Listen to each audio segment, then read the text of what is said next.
Sixers fans, welcome back. Look, if you don't follow my Instagram, I made a story, a poll, you could say, on a trade idea that I just came up with. I know, crazy, right?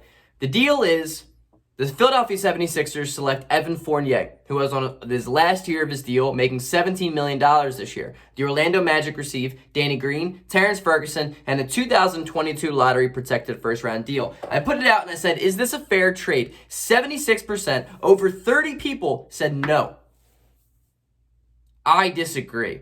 So my video right now is to talk to you about why the Philadelphia 76ers need Evan Fournier.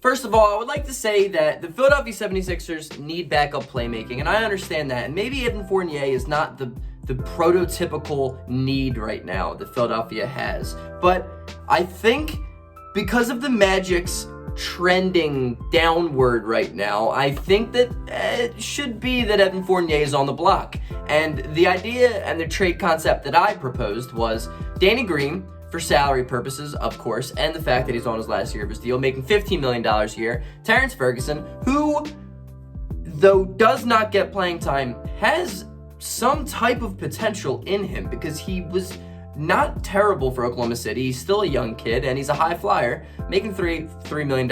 Then a 2022 lottery-protected first-round pick from Philadelphia in exchange for Evan Fournier. Now, it's interesting to think about because Fournier fills a very big need for Philadelphia. Whether we would like to acknowledge it or not, Fournier can immediately be plugged in the starting lineup and not demand the ball to score. He doesn't need the basketball in his hands to create for himself, though he can create for himself if we need him to. Evan Fournier, I think, is a very underrated basketball player. I would like to, actually, I'm going to look at his stats right now. Let's see what he's doing, because I think he's a very underrated player. He's probably putting out around, I'd like to say, around 15 to 20 points a game this year. So he's averaging 17.6 a game on almost 4 assists, 44% from the field, and 35% from 3. But he's a better shooter than that, especially if you're going to give him Ben Simmons on the perimeter to find him open looks. I think he's going to be around 40%. I think Evan Fournier is a very, very good scorer, just a naturally good scorer on the last year of his deal, which is going to make it easier to get him now than it probably has been in years past. I like Fournier. I think he's a bucket getter. I think defensively he's not great, but he's not a complete liability.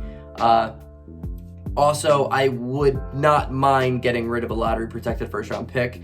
I wouldn't mind, especially not in this year's draft. I'd like to see what this year's draft brings to Philadelphia. But I think this is a deal that you make. I don't think we're giving up a lot, though I like to say that Danny Green brings humongous championship experience and a veteran leadership that Evan Fournier can't. But if Daryl Morey, who knows better than I do, Felton Brand, who knows better than I do, doesn't really see Danny Green as making that much of an impact. Maybe Dwight Howard brings more of that veteran leadership. I'd say move him. I would say move him for a guy like Evan Fournier. And this deal to me is similar to the Bogdanovich deal to Milwaukee originally. I thought that was the deal that was going to take Milwaukee to the next step, get him over the hump. And I think this is the deal. I think this is a deal that brings Philadelphia one step closer to being in contention for a true championship. We would still need help, and maybe literally in the most perfect world, maybe there's a way we could somehow manage to get Derrick Rose, though I don't think that's probably going to happen because Danny Green, if traded, it's going to be tougher to match salary. But Evan Fournier is a really, really good scorer, and I think giving us another guy who is going to give us 17 points a game, who can run some time with the backups, who can give you good minutes, really good minutes, man, and just sometimes go off. Sometimes just go off. He is a career 14-point-a-game scorer. Last year he averaged 19. Year before that he had 15. And he does it on really good efficiency. Last year he shot 39.9% from three, and he put up around 7 a game. Like, I mean, that's really impressive. That's really, really impressive. I think Evan Fournier is a very good option for Philadelphia. I think it is a very doable option for Philadelphia. I think it's a very good player we can get on a very, very good deal. And that's the type of guy Philadelphia needs to look at. Let me know in the comment section what you guys think. I wanted to make this one a little bit short because it's kind of just a hypothetical deal that I just thought of recently. And I wanted to put it out to, the platform. So let me know what you guys think. Like the video, subscribe to the channel. I'm that close to 400.